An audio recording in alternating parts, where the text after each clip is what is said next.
Peter's big in Brooklyn. Thank you. I do very well in Brooklyn. It's just, Don, the reason I disagree with you is not what you're saying about the offense, is your views on all the other teams the Giants have to play. We don't know what Tampa is. Tampa hasn't played a game yet. We watched Seattle's offensive line be destroyed by Green Bay, and their defense doesn't compare to the Giants. So to say that they're going to now go on this downward spiral if they lose to the Lions is basically saying the season's over based on other teams we haven't seen played yet. It's still one game for everybody else. But you keep saying it's one game. It's still laughable to me, Manny, that this team could only get 3 points without Odell. I completely agree, and their offense is disgusting at this point. Right. But I'm saying, speaking in absolute, saying the season is over, is saying there's no more room for improvement. But so give me something that can improve. See, everybody thinks I'm out of my mind. What's going to gel? What's going to change? But that's an impossible question to answer. Well, then I'm sorry. It's not that impossible a question to answer. Because it's essentially the same offensive line as you had last year, essentially. Probably a little healthier than it was last year. And again, showed no signs in the preseason, no signs in the final 6 games last year. So now the first 2 games this year end up going exactly the same as the preseason and the final 6 games. You're not concerned? And I'm sorry. Maybe we don't know what Philadelphia is. Maybe we don't know what Tampa is. That's still a very difficult schedule. It's a playoff schedule from last year. Philadelphia always gives you trouble, in Philadelphia especially. So, all right, so maybe Tampa's not that good. But you're going to go to Denver and not score against that defense? Expect to win? I'm not asking you to brag, Don, but are you a big Peter guy? Yeah, why not? I'm just wondering. We'll come back with more. It's like he's setting, you know what? Everyone who's tweeting about this is like being around 2 parents who are like, we're on a vacation, our 2 parents just kind of hate each other, I'm stuck in the back seat. You're absolutely right. That's what it feels like. Just don't get divorced, please. Please. And also, I didn't change it. Did I not say yesterday, Peter, that if Odell Beckham Jr. doesn't play, different story? Yes. It only counts if Odell plays. And I didn't say blanket loss either. I said if they struggle offensively like they did against that. If they go out there and play great offensively and lose, I'm not going to be hung to that. And I didn't change that midstream. That was what I said from the very beginning. I co-sign that. Because people don't listen. That's my fault. I'm a big Peter guy. Anyway, we'll come back. We'll take more phone calls. We have Trey Wingo coming into the studio at 4 o'clock. I'm ecstatic. And at 5:30, it's pretty exciting. Larry David will be on the show with us. So that's really? You're blowing this up way too No, he's way not. out of proportion. No, oh, my God.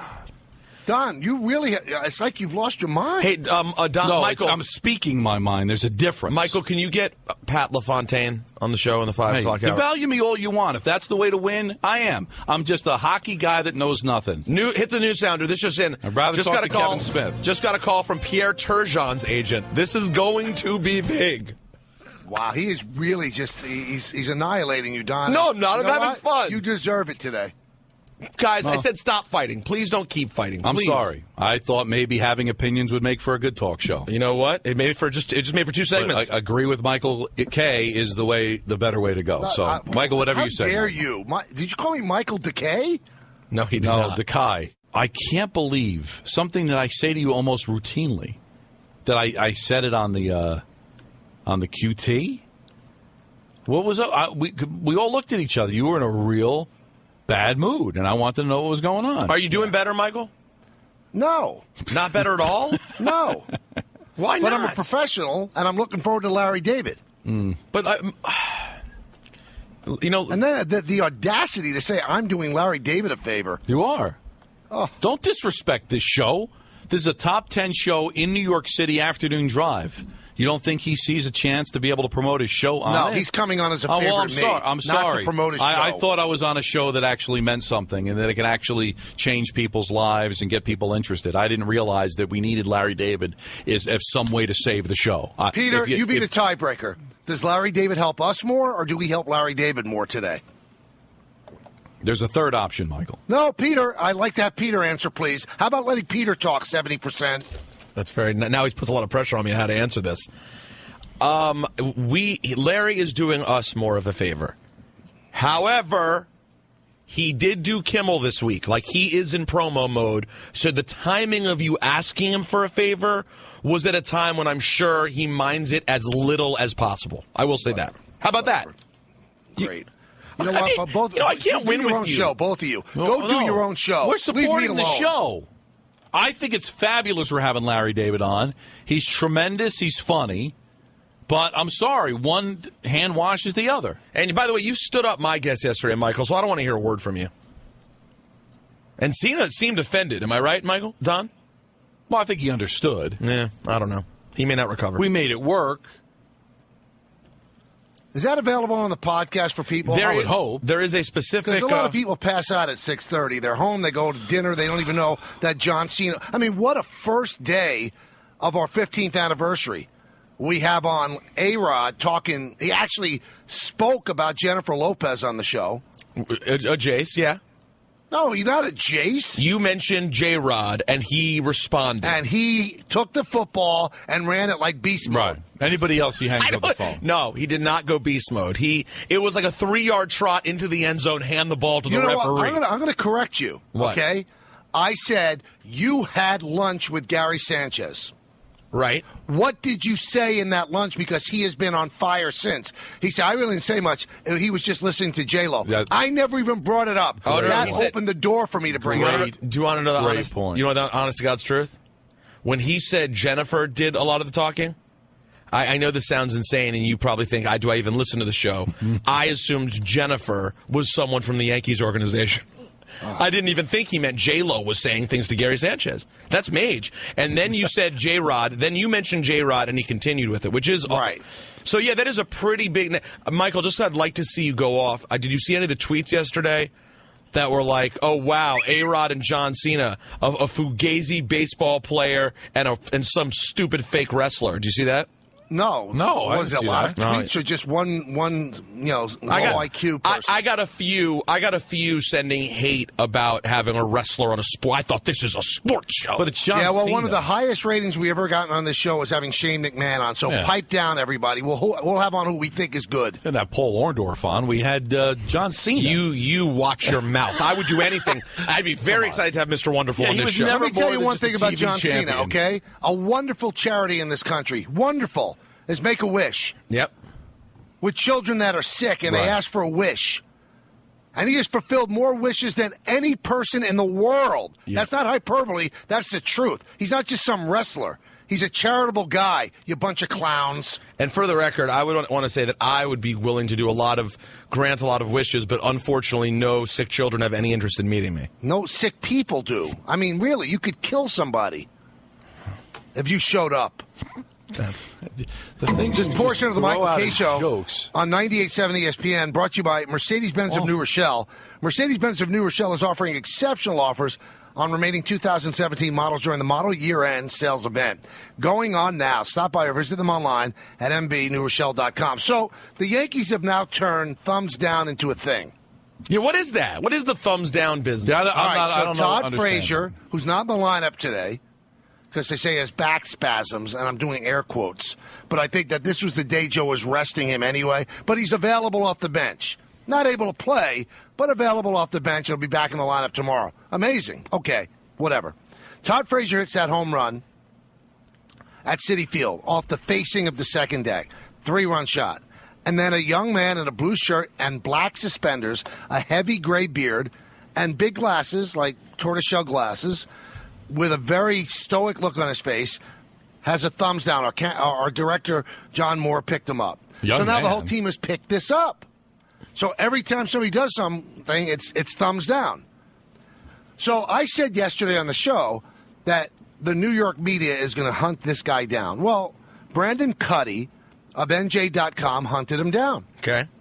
And he's a guy who lives in Queens. He's a huge Met fan. And he said there are a lot of Yankee fans around him. He hates the Yankees with every fiber of his soul. How am I a Yankee So boy? he didn't want to start booing because it would have been lost in all the cheers of the Yankee fans. So he said the best thing he could do was put the thumbs down. New Jersey Tragic is the absolute worst! Now, and he actually resembles that guy, but with a beard. So call up the NJ.com story. He also says that he finds it humorous the Yankees are using this, but then kind of intimates that he wants to make money off of it. Ugh. So the Yankees on their Twitter feed are actually tweeting out a picture of the guy with his thumbs down. And I think if Andrew was a great producer, you go to NJ.com, see Brandon Cuddy's story. The guy's name is in the story. He should be a guest on the show. His name's Gary. What is it? Gary. His name is Gary something. My wife has alerted me. She's Gary listening to the program. Paneer or something like that. I disagree. But I'm sure he's listed. Sure he's in the white book. Do people still have phone books? The white pages? I don't know if that's a thing anymore. The white pages. They are. And one of the best movie lines of all time was Steve Martin dancing that the new phone books are here. Oh, that was in The Jerk. Oh, The Jerk was one of the great movies of all time. Oh, the new phone book is here. Kids will not appreciate what it meant to get a phone book. What a wonderful item. We can't now say his dog's name on the air. 411. Hey, Empire City Casino Pro Picks. This week's qualifier is Peter from Hawthorne, New Jersey. Peter's already won the qualifying prize of a $25 gift card to Rooney's Sports Bar inside Empire City Casino. Now, if Peter can pick 4 NFL games better than us, he'll win a $300 gift card to Empire City Casino, plus free transportation to and from the casino for your chance to compete against the K-Show this football season. Please text ProPicks to 44202 right now. Brought to you by 98.7 ESPN and Empire City Casino.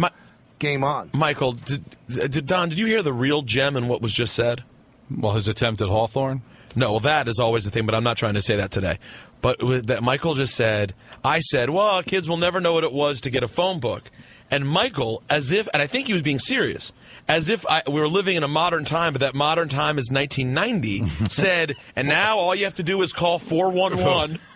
No one calls 411. So what do? You go to the Google and type in Peter Rosenberg? I don't know, but that's as dated as the phone book. No, it's not dated. It's the fastest way to get a number. It's not dated. Remember, just because you don't think it's cool, I'll walk out of this show today with the way you guys are treating me. It's easiest to get a number that way. Andrew, wasn't there a time last year when you guys were trying to call someplace and Michael was like on hold calling 411 waiting to get a number and you got it some other way? I think it was for reservations for a dinner we were thinking. Oh, yeah, exactly. It was at a restaurant, which is even better because if it's a restaurant, all you do is open Google Maps, type in the name of the restaurant, it pops up and you click it, and Michael was on hold on 411. Yeah, like 411. Can 411 get you a cell phone number?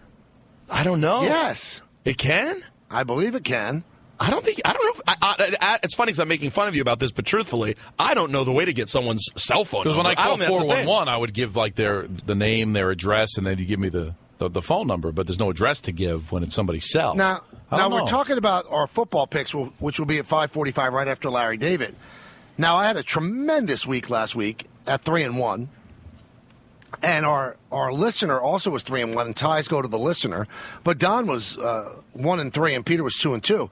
I've got a full disclosure here. I wonder if you guys feel this. Very tough card this week. Yeah, I am not comfortable at all. If I could pass, I would. Well, that's why it's good that we don't have to pick the locals anymore. We just go with our 4 best. All right, now let's go to. Let me get my read here, because I like to pay bills, and I can't find it. So we won't do it. That's the kind of day it's been, isn't it? I got it. The Gangrene Report brought to you by Wow McLean. It's 14 points. Yeah. Yep. I mean, I'm not picking this game, but how do you not pick the Raiders? The Jets are flying 3,000 miles. They couldn't play well against the Bills. The Raiders are, if you want to stretch it, one of the top 5 teams in the NFL. They've got so many weapons. When the Bills just really had one weapon and the Jets couldn't stop it, they have multiple weapons and a great young quarterback. How is it under 14 points? How do you pick the Jets here? What's your thought process to pick the Jets? None. Honestly, I don't. How could you? As you said, Buffalo scored 21 points. Could have very easily scored 31 points, but it was a horrible pass by Taylor, led to the pick in the end zone, and they missed a chip shot field goal.